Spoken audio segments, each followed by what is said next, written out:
एक Ukrainian trader जिसकी dead body Lamborghini के अंदर से मिली और इसका सारा का सारा इल्जाम दिया जा रहा है ट्रम्प चाचा को।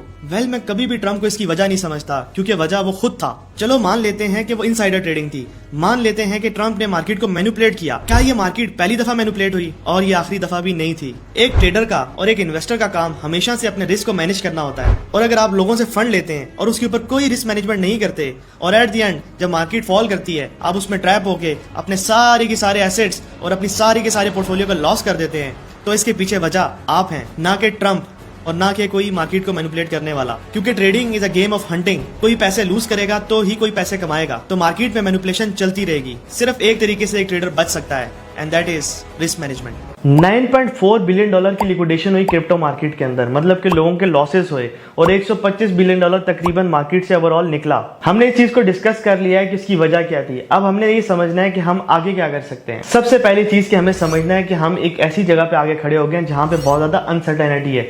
लाइक अभी यूएस और चाइना के मामला दुरुस्त हो जाएं या ठीक हो जाएं आपस में, तो दोबारा से मार्केट अपने आप को रिकवर कर लेगी। और अगर कोई दूसरी चीज लेके आ जाता है ट्रम्प चाचा, तो दोबारा से मार्केट गिर जाएगी। तो इस जगह पे एक ट्रेडर का काम क्या होता है कि रिस्क को कम करना और बहुत ध्यान से ट्रेडिंग करना, एक्स्ट्रा कॉशियस होके। और अगर आप इन्वेस्टर हैं और थोड़े से पैसे आपके पास साइड पे हैं और आप इनको इन्वेस्ट करना चाहते हैं यहाँ पे, तो जब भी आप थोड़ा सा भी समझें कि मार्केट अपने आप को रिकवर कर सकती है, लाइक कोई न्यूज आ जाए चाइना और अमेरिका की डील की, तो वहां पे आपने थोड़ा सा बड़े स्टॉप लॉस के साथ मार्केट में एंट्री लेनी है, और आपका टारगेट हाई होना चाहिए मार्केट का। बाकी कंडीशन के ऊपर डिपेंड करता है, कंडीशन क्या बनती है उसके हिसाब से ही आपने ट्रेडिंग करनी है।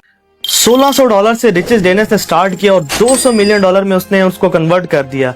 जब लोगों ने रिचर्ड डेनिस से पूछा कि आपने कैसे अचीव किया, तो रिचर्ड डेनिस ने आगे से जवाब दिया, अगर ये रूल्स मैं अपनी ट्रेडिंग की स्ट्रेटेजी न्यूज़पेपर पे भी पब्लिश कर दूं तो भी कोई ट्रेडर नहीं बन सकता। और उन्होंने बाद में बिल्कुल न्यूबीज ट्रेडर्स को ट्रेन किया और उनको $1 मिलियन की अचीवमेंट करवाई। इससे क्या साबित होता है? इससे ये साबित होता है कि ट्रेडिंग टैलेंट की गेम नहीं है। Trading is just a game of patience, discipline और कंसिस्टेंसी। और मेन जो इस चीज में काम होता है वो आपके माइंडसेट का होता है। अगर तुम फ्रस्ट्रेटेड हो, ट्रेडिंग में लॉसेस हो रहे हैं, तो इन 4 चीजों पे काम कर लो, तुम भी प्रॉफिटेबल हो जाओगे। और हमें फॉलो करना ना भूलना।